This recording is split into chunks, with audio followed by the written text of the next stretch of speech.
Welcome to this online lesson titled Bring Out Your Dead, The Great Plague, London, 1665. This is one of the most significant events of the medical Renaissance and a good case study for understanding public health, but also misunderstandings about what really caused the spread of disease at this time. Our aims are to know about the events of the Great Plague of 1665, to know how people attempted to prevent and treat the plague, and to compare the Great Plague with the Black Death. Here's a do now task. What can you remember about medieval public health in towns and cities? If you've not done this before, one of my earlier medicine videos goes over this. Note down some ideas. Secondly, do you think conditions were much better in the Renaissance? Explain based on what you've already studied. If you've not done much study on this, well, there is a bit of a clue in the picture. That's virtually what London Bridge looked like at this time in London. It's not just a bridge, look how many people are living cheek by jowl all over it. Alright. With that in mind, pause the video here and attempt those answers as best you can.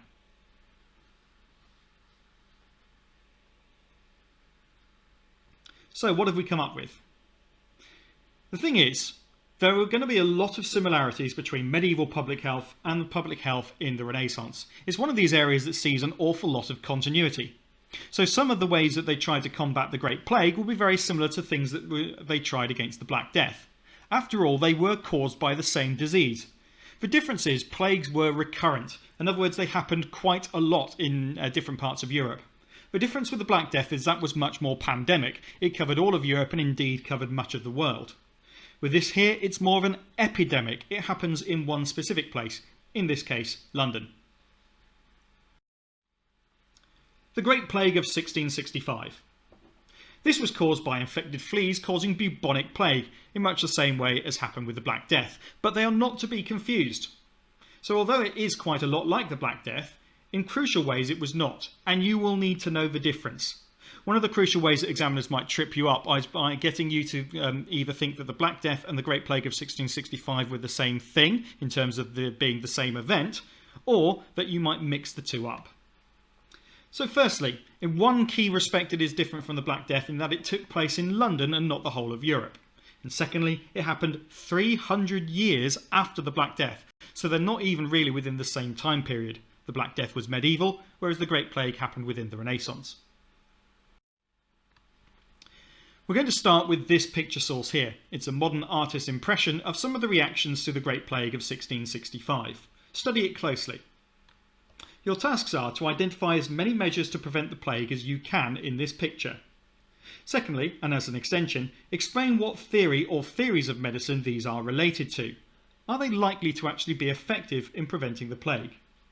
Pause the video here while you have a look at this source, and if it's too small for you, by all means make it full screen so you get a better look. Press play when you're ready to continue, and I'll have a look at some of the things that you should have picked up on.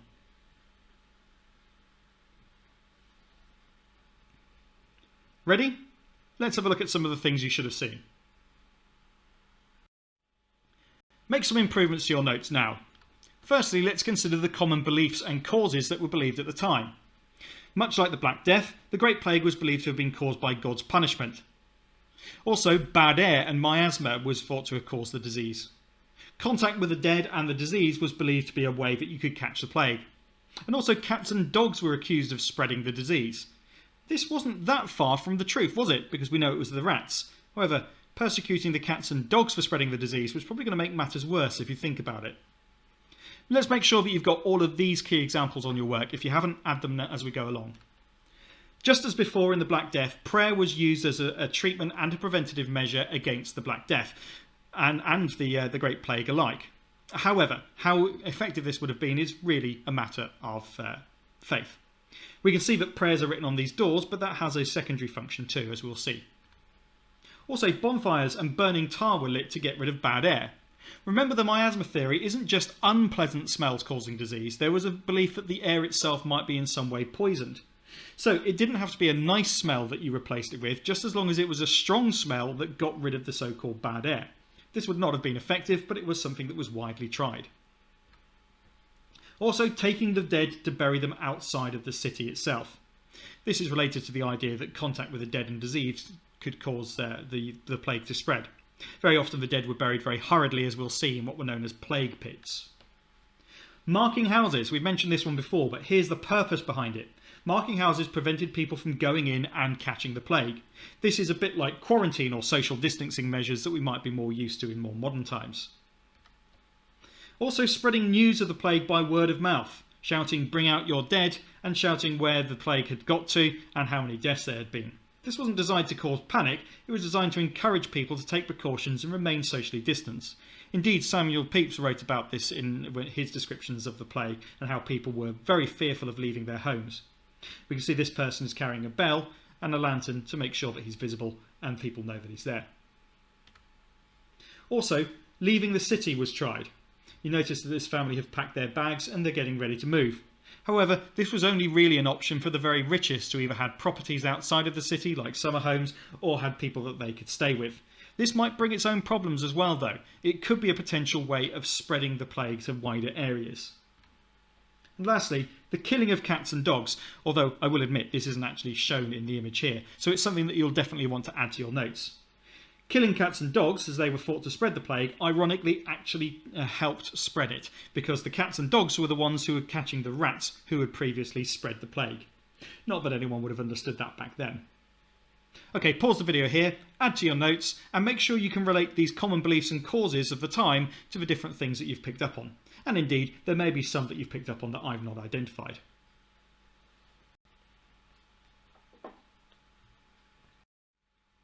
Next, the Plague Doctor, one of the most iconic images of the Great Plague. You'll need your own copy of this picture. You can either make your own, a basic drawing will do, or you can widely find them on the internet. The Plague Doctor is one of the most iconic images of the Great Plague, but is also sadly very often mistaken for the doctors of the Black Death 300 years earlier. And that's such a common mistake, you will even find resources on the internet and on some fairly reputable websites that make that mistake. But you're better than that. You are proper GCSE historians now, and you need to get it right. So what you're going to do is you're going to label your Plague Doctor diagram with brief explanations to show how his costume and equipment were supposed to prevent disease. Some of these things actually would have probably worked, others would have been useless. So think about what people thought caused disease at the time, not what we now know. If you need to review this, on the previous screen we had that, so you can just flip back in the video a little bit if you need to. So, label your Plague Doctor. These are the sorts of things that you should have. Firstly, this beak of sweet-smelling herbs to combat bad air. Secondly, a stick to ward off victims and to check the dead. It was safer to prod them rather than to come into physical contact with them. That's a good way of keeping social distancing too, if you wave it around. I'm only partly joking there. Also, heavy gloves to stop contact with the victims. And a long coat to prevent contact with bad air and the victims too. Actually, this may have been at least partly helpful in preventing contact with the fleas that actually cause the disease. Not that they would have known that then. And also the mask to protect the doctor from bad air.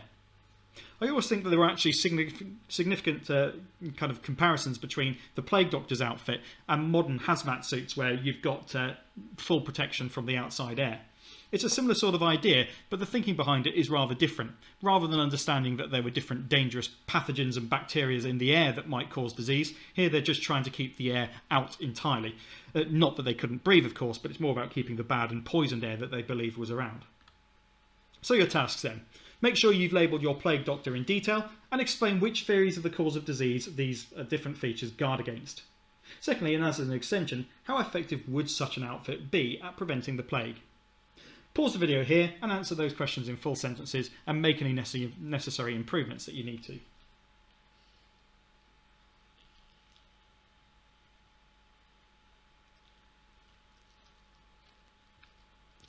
Alright, here's a reminder of some of the common beliefs and causes of the time.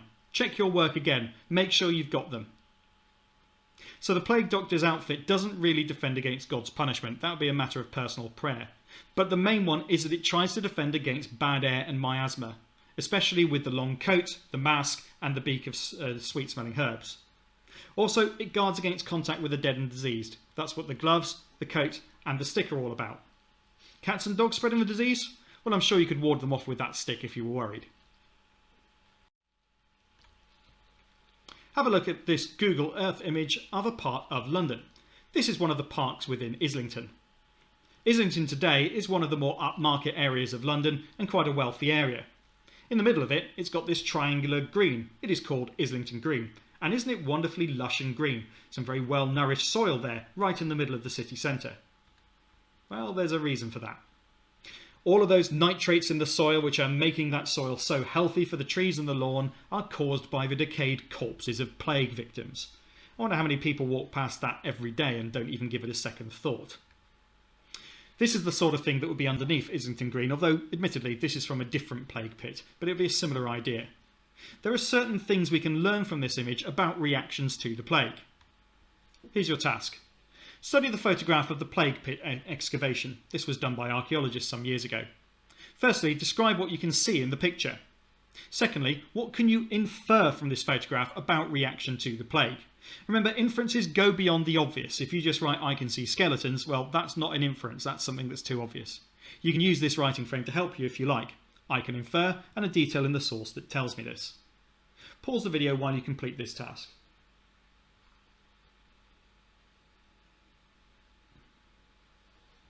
So, what we should have recognised is something like this. I can infer that there was a panic about the number of deaths. That's why they need to bury so many people. A detail in the source that tells me this is that the bodies appear to have been thrown into the pit in a disorganised way. Let's not kid ourselves. People really still cared about their relatives back then, and they were really cared about having a dignified and Christian burial. So why wasn't it being done here? The likely inference is that this is a result of panic. So many people being killed at once that they have to bury them quickly for fear of the disease spreading. Remember that there was a belief that coming into contact with the dead and the diseased could cause the plague to spread. And the people who would have done the burying would have not known these people, that had been simply piled into a cart and then thrown or tipped into the pit, and then they would have been ready to collect the next people. A pretty horrifying circumstance, and not one that we would do today. Here's another source from the time that shows this process in operation. The caption reads, "Carts full of dead to bury." We can see the City of London is in the background. Let's have a look at this source a little bit more closely then. Source A is a 17th century, in other words from the 1600s, picture of plague victims being buried in a churchyard outside of London during the Great Plague. We can see small individual graves dotted all over the field. That was likely from before the plague or at the very early stages. More significantly, we can see the plague pits in the middle, and these reflect what we saw in our previous modern photograph source of the archaeological excavation. So we can see that we've got corroborating evidence here. What we find in the ground is backed up by the sources that were created at the time. We're now going to create a 1665 plague survival guide. In this, we'll outline some of the measures that were taken to try and protect people from the plague. Here's how you'll do it. We're going to consider what was done to prevent plague based upon the ideas of 1665, not what we do today. Your guide should have simple, relevant illustrations. After all, most people in 1665 were illiterate. But actually, for our own purposes, these illustrations will actually help you remember it. You'll see a detailed list of real measures that were tried in the plague. You might want to make your video full screen in order to read these more easily. You have to include at least 5 methods in your guide, and for each one, suggest why this solution was tried, consider the causes believed at the time, and how effective it would have been given our current understanding of what caused the plague, i.e. bites from fleas giving the bubonic plague. Pause the video here if you want to make a note of those instructions.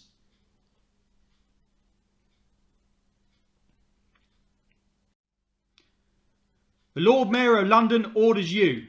To try to beat the plague, the Lord Mayor of London created orders that people had to follow.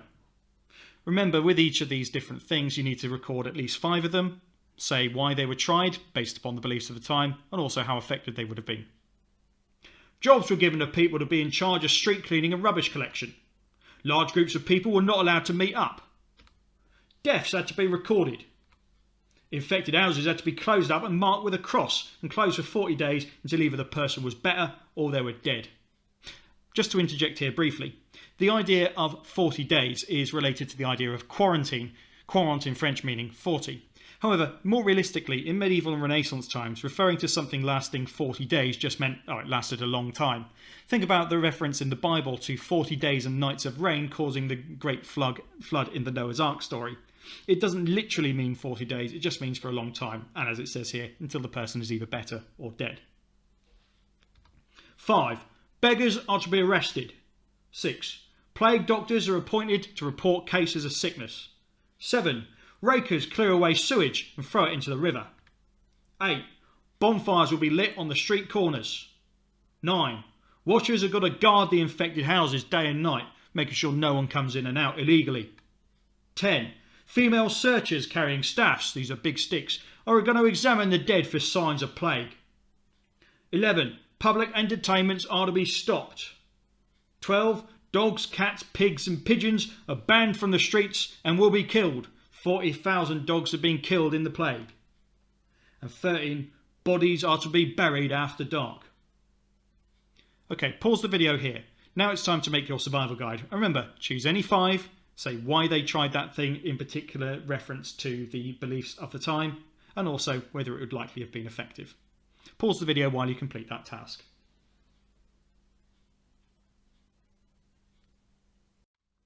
Here are those rules again. And we're now going to extend our thinking based upon these different features. Study the orders from the Lord Mayor of London.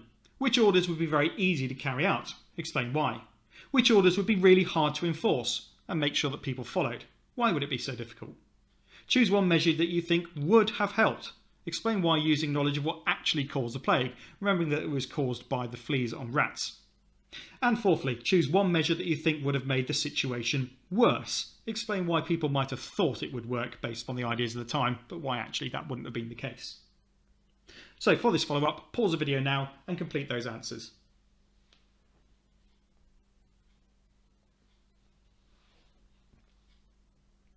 So many of these things would have been fairly easy to carry out, but some of them would have been more difficult. An easy one, for example, would be appointing people to clear the streets. Lots of people would have been looking for work at the time and there were plenty of people to do it. More difficult ones would be things like the quarantine enforcement though. That's why they had to employ separate watchers to make sure that people were actually following the quarantine. Anyone living through the coronavirus pandemic of 2020 and 21 will know how difficult sometimes it can be to remain socially distanced, and it was no less difficult back in 1665. What about measures that might have helped? Well, probably the social distancing and staying indoors would have helped because it would have lessened people's chances of coming into contact with someone who was maybe infected with pneumonic plague, which could be spread in an airborne way, or coming into contact with other sources of disease such as the rats and fleas. But also clearing the streets probably would have helped as well. The rats thrived in all the muck and rubbish in the streets, and so removing their food source would have reduced contact with the rats as well, very likely. However, one thing that probably would not have helped would have been the killing of the cats. The cats and dogs would have likely caught more rats than they otherwise would have done, and so by getting rid of them, you're actually unwittingly getting rid of one of the key ways that the infection might have been controlled. People thought it worked though because they understood that dogs and cats might be unpleasant and they might be smelly to some people, and so coming into contact with these animals might have been thought to spread the plague. They were close to getting it right, they just had the wrong animals. So let's put it to the test. Firstly, you're going to describe 2 features of the reaction to the plague of 1665. This is only a 4-mark answer, so it shouldn't take you very long. I'd like you to do this from memory. Don't use your notes for this. Give 2 specific examples of reactions to the plague and explain why people did this and why people thought it would work. You've only got 6 minutes for this, so best of luck.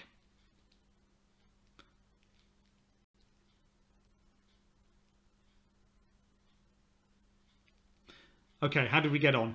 Let's have a look at an example answer. So for this, all you need to do is give 2 relevant features and then give a bit of extra detail or explanation.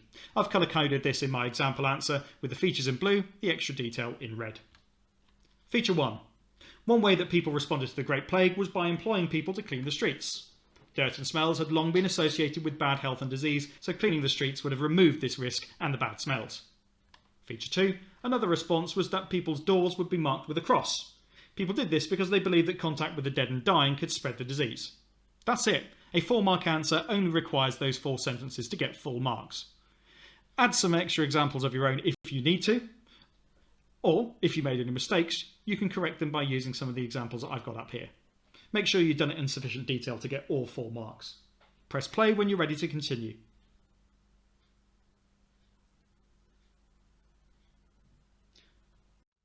Alright, that's not the last bit of exam practice we're going to do. I'm going to leave this source up here that we saw before to give you some extra inspiration and help if you need it. I'm very kind like that, as you can tell. Here's the main question though. Explain why the people of London responded to the Great Plague of 1665 in the way that they did. You may use the following in your answer: religious reactions and the miasma theory. You must also use information of your own. So it would make sense to use both religious reactions and the miasma theory in your answer, but you don't have to. But you must use information of your own to get the full marks for knowledge. 6 marks for knowledge, 6 marks for explanation in this. So here's how you might want to try and answer it. Use 3 point, example, explain and link paragraphs, or PEAL for short. Remember, you don't actually need to write down the headings. Point: one response to the Great Plague was. Example: an example of this was. Explain: the effect of this was or this involved. And then you link it back to the question. They responded in this way because, and that's going to be our main bit of analysis, relating it back to why people in London responded to the Great Plague as they did. Then, once you've done 3 examples like that, you can conclude. What was the most important response, or what was the overall theme of their response? You should spend around about 18 to 20 minutes on a question of this length, and by all means jot down some ideas that you're going to use first of all. Pause the video now while you complete this task, and then we'll have a look at an example answer.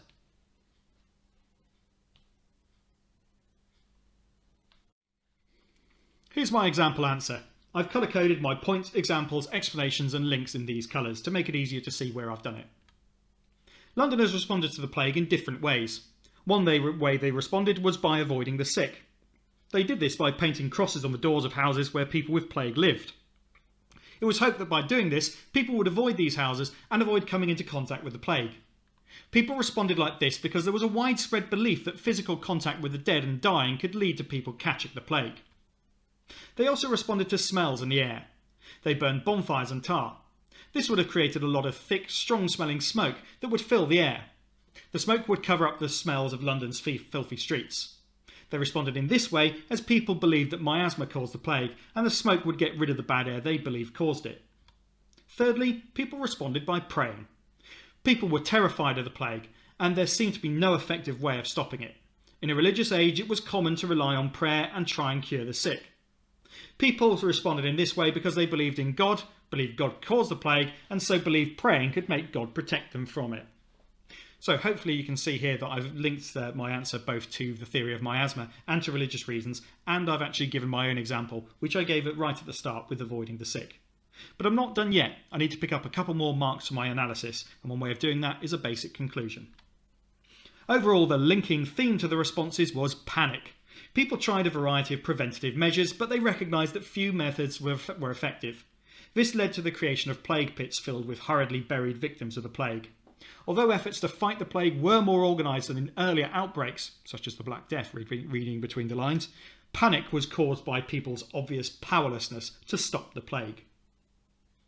Okay, you can pause the video here and make any improvements that you need to your own answer, remembering that those purple sections are particularly important, where I'm linking my analysis back to what the question was actually asking me. Pause the video while you make your improvements.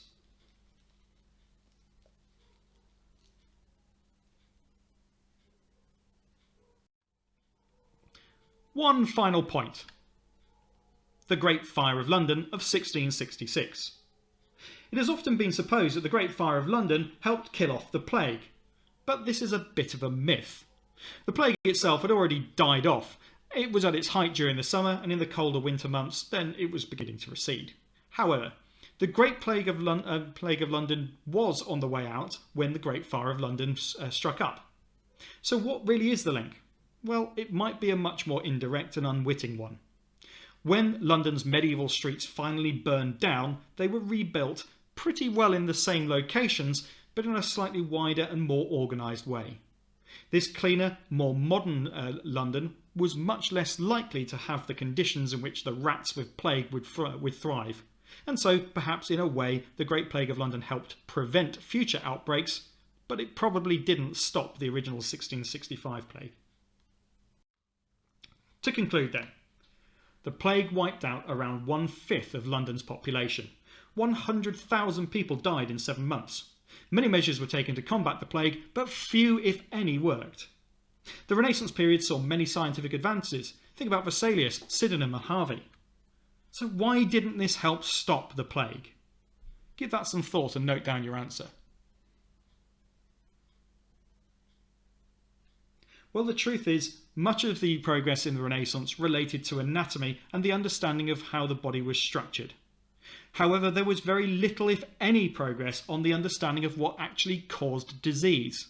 And it was this knowledge that would have helped prevent the plague, because people would have had the power to stop it using that knowledge.